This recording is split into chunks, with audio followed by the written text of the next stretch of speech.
성도 여러분, 안녕하세요. 9월 18일 목요일 아침 말씀 시간입니다. 이 시간 함께 나누실 하나님 말씀은 역대하 4장 1절에서 22절까지 말씀입니다. 그 가운데 18절에서 22절까지 말씀을 봉독하여 드리겠습니다. 이와 같이 솔로몬이 이 모든 기구를 매우 많이 만들었으므로 그 놋 무게를 능히 측량할 수 없었더라. 솔로몬이 또 하나님의 전에 모든 기구를 만들었으니 곧 금 제단과 진설병 상들과 지성소 앞에서 규례대로 불을 켤 순금 등잔대와 그 등잔이며 또 순수한 금으로 만든 꽃과 등잔과 부젓가락이며 또 순금으로 만든 불집게와 주발과 숟가락과 불 옮기는 그릇이며 또 성전문 곧 지성소의 문과 내전의 문을 금으로 입혔더라. 아멘. 무더운 여름 날씨에 건강히 지내고 계십니까? 텁텁한 우리 속 마음을 시원하게 해줄 생각 하나 해보기를 원합니다. 만일 골드바가 우리 옷 주머니 속에 들어있다면 우리의 기분은 어떨까요? 냉장고에서 갓 나온 듯 차가운 골드바를 우리 몸이 느끼고 있다면 더운 날씨지만 마음만큼은 누구보다 시원하지 않겠습니까? 그 골드바와는 비교 불가하게 빛나고 값진 것이 우리 안에 있습니다. 금빛 찬란한 성전, 바로 성령께서 좌정하시는 그 성전입니다. 이 생각 하나가 답답한 우리의 일상에 청량감을 줍니다. 그 청량감을 생각하며 오늘도 어제에 이어 솔로몬의 성전 건축 이야기가 이어집니다. 솔로몬이 후람의 손을 빌어 놋제단을 만들었습니다. 길이가 20규빗, 너비가 20규빗, 높이가 10규빗, 말하자면 길이와 너비가 각각 9m, 높이가 5m의 규모입니다. 이 규모는 모세가 광야에서 부살날의 손을 빌어 만든 그 놋제단에 비해 약 4배가량 큰 규모입니다. 제단의 역할이 하나님께 드려지는 제사이니만큼 놋제단에서 드려지는 제물의 양은 모세 때 만들어졌던 놋제단에 비해 상당히 컸을 것입니다. 이어서 솔로몬은 놋바다와 물두멍을 만들었습니다. 이 둘은 마치 세숫대야와 같은 씻을 때에 필요한 도구들입니다. 먼저 놋바다는 제사장들이 성전에서 사역하기 전에 손과 발을 씻는 정결 예식을 위해 사용되었습니다. 이 놋바다의 규모는 지름이 10규빗, 높이가 5규빗, 둘레가 30규빗, 두께는 한 손 너비만큼이었습니다. 이 규모를 쉽게 말하자면 지름이 5m, 높이가 2m, 둘레가 13m, 그리고 두께가 8cm 정도입니다. 물을 담을 수 있는 용량은 3,000밭, 즉 6만 6천 리터입니다. 그러니까 대형 대야인 셈입니다. 이 바다의 테두리는 백합화의 모양으로 만들어졌고 그 테두리 아래에 소 모양의 장식이 1규빗마다, 그러니까 45cm마다 10개씩 두르고 있었으며 놋쇠로 만들어진 황소 12마리가 그 바다를 떠받치고 있었습니다. 이 12마리의 황소는 3마리씩 짝을 이루어 동서남북을 향해 서 있습니다. 한편 물두멍은 받쳐질 재물을 씻는 용도로 10개가 만들어졌습니다. 성전 좌우에 각각 5개씩 위치했고 규모는 지름이 4규빗으로 약 2m에 해당하고 물을 담는 용량은 40밭, 약 900리터의 용량입니다.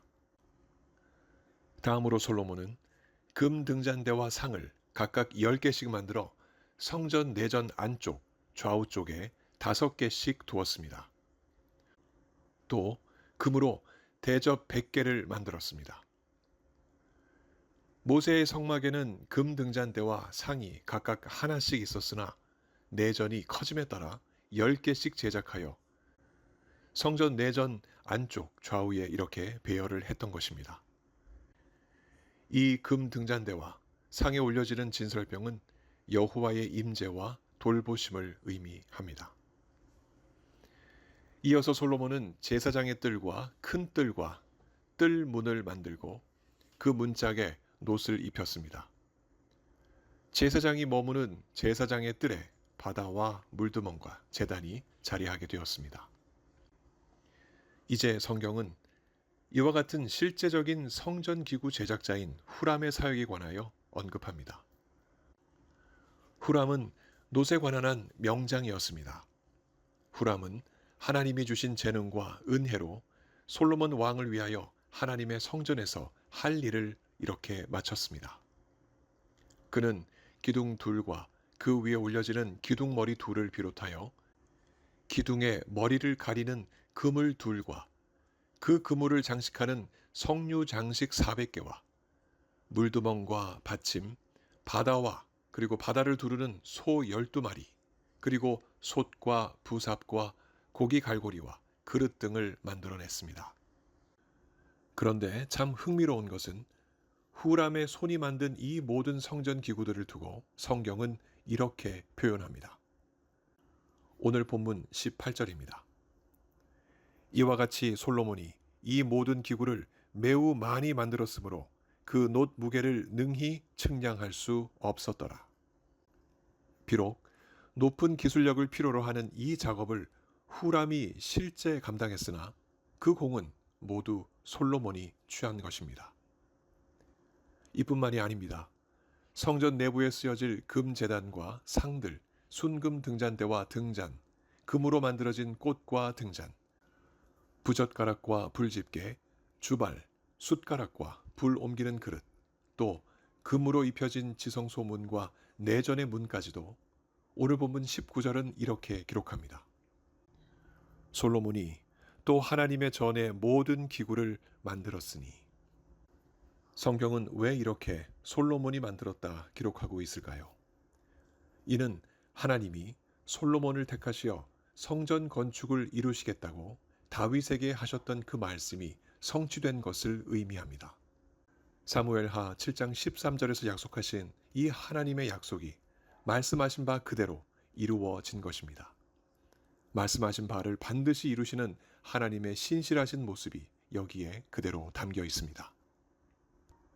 그런데 여기서 더욱 놀라운 것은 이 하나님의 신실하심은 우리와는 상관없는 전혀 딴 나라 이야기가 아니라는 사실입니다. 예루살렘 성전을 솔로몬을 통하여 세우신 하나님은 영원한 성전을 예수 그리스도를 통하여 우리 안에 세우셨기 때문입니다. 솔로몬에 의해 세워진 그 성전은 비록 금빛으로 찬란했으나 바벨론 제국에 의해 BC 586년에 파괴되었습니다. 이후 바벨론 포로에서 돌아온 유다인들은 소규모로 수룹바벨 성전을 세웠고, 이후 헤롯 왕은 80년간 증축 공사를 하여 AD 63년에 성전을 완공했습니다. 그러나 7년 후인 AD 70년에 로마 제국에 의해 그 성전은 또다시 무너졌습니다. 이렇게 사람이 세운 성전은 언젠가는 무너집니다. 그러나 하나님이 직접 세우신 성전은 무너지지 않습니다. 영원히 존재합니다. 그 성전의 정체는 무엇입니까? 예수님이십니다.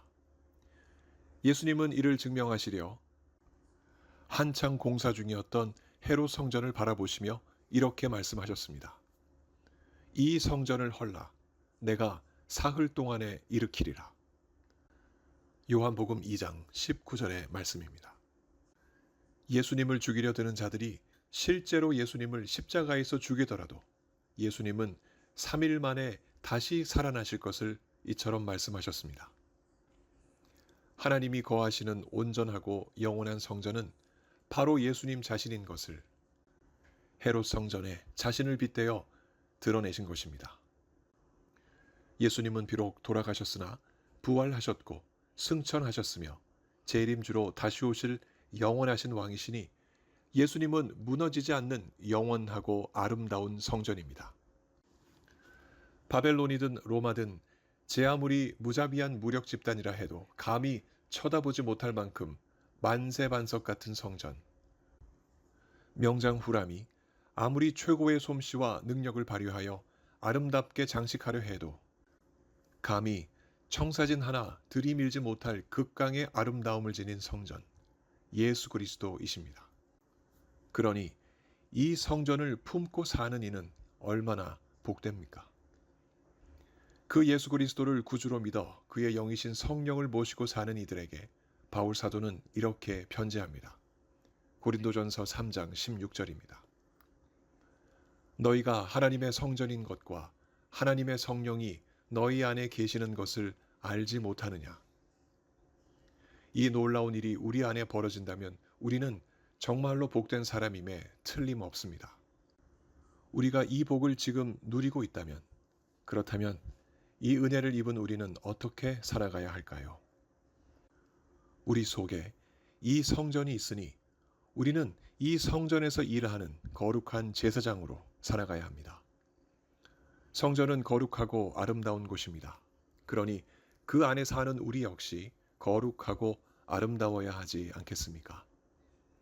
예수 그리스도의 보혈로 정결하게 씻어 늘 성결하고 우리의 몸을 하나님이 기뻐하시는 거룩한 산제물로 삼아 하나님께 드리는 제사장으로 우리는 살아가야 하겠습니다.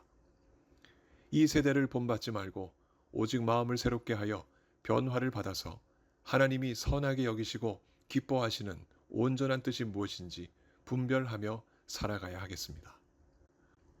한 걸음 더 나아가 제사장으로 마땅히 해야 할 일들을 충성스레 감당해야 하겠습니다. 하나님은 우리 각자에게 후람에게 주셨던 것과 같은 특별한 달란트를 주셨습니다. 그 받은 달란트를 최대한 갈고 닦아서 우리 각자는 명장이 되어야 합니다. 그렇게 우리 안에 있는 성전을 아름답게 가꾸어 갈 수 있는 아름다운 명장들이 되어야 합니다. 뿐만 아니라 믿는 자들이 모여있는, 그러니까 명장들이 모여있는 예수 그리스도의 교회에서 하나님의 영광을 위하여 충성스러운 명장으로 우리 각자에게 주어진 일들을 잘 감당해야 하겠습니다. 몸은 피곤하겠으나 우리의 영혼은 기쁘고 즐겁지 않겠습니까? 그렇게 하루하루 살아가다가 어느 날 우리가 예수님 앞에 설 때에 잘하였도다 착하고 충성된 종아, 내가 적은 일에 충성하였음에 내가 많은 것을 내게 맡기리니 내 주인의 즐거움에 참여할지어다. 이렇게 칭찬받는 우리 모두가 되길 간절히 소망합니다. 오늘도 우리 모두 거룩한 제사장으로서 각자 받은 은사를 따라 명장으로 살아갑시다. 성령의 은혜가 우리 속에 가득하여 그렇게 살게 해주시길 예수 그리스도 이름으로 이 아침 간절히 축원합니다. 함께 기도하시겠습니다. 하나님 아버지, 예수 그리스도를 통하여 우리 안에 성령이 내주하게 해주신 것 너무나 감사드립니다. 그 아름다운 성전이 우리 안에 있다는 사실을 늘 잊지 않게 해주옵시고 이 죄악 많고 더러운 세상 가운데서 거룩하고 아름답게 살아가는 하나님의 사람들 우리 모두 되게 하여 주옵소서. 그리하여 예수님 다시 오시는 순간 주님 앞에 칭찬받아 기뻐하는 우리 모두 되게 하여 주옵소서. 몸이 아프신 성도님들 오늘도 주님께서 만나주시고 그 간절한 간구 들어주시며 속히 응답하시어 건강한 몸을 회복하게 하여 주옵소서. 여러 가지 많은 기도 제목으로 주님 앞에 나아가는 하나님 백성들 그 모든 간구를 들어주시며 주님의 뜻 가운데 속히 응답하여 주옵소서. 오늘도 성령 안에서 우리 모두에게 큰 은혜 베풀어 주실 것을 믿사옵고 감사드리며 예수님 이름으로 기도하옵나이다. 아멘. 성도 여러분, 오늘 하루도 주님과 더불어 승리하시는 복된 하루 보내시기 바랍니다. 감사합니다.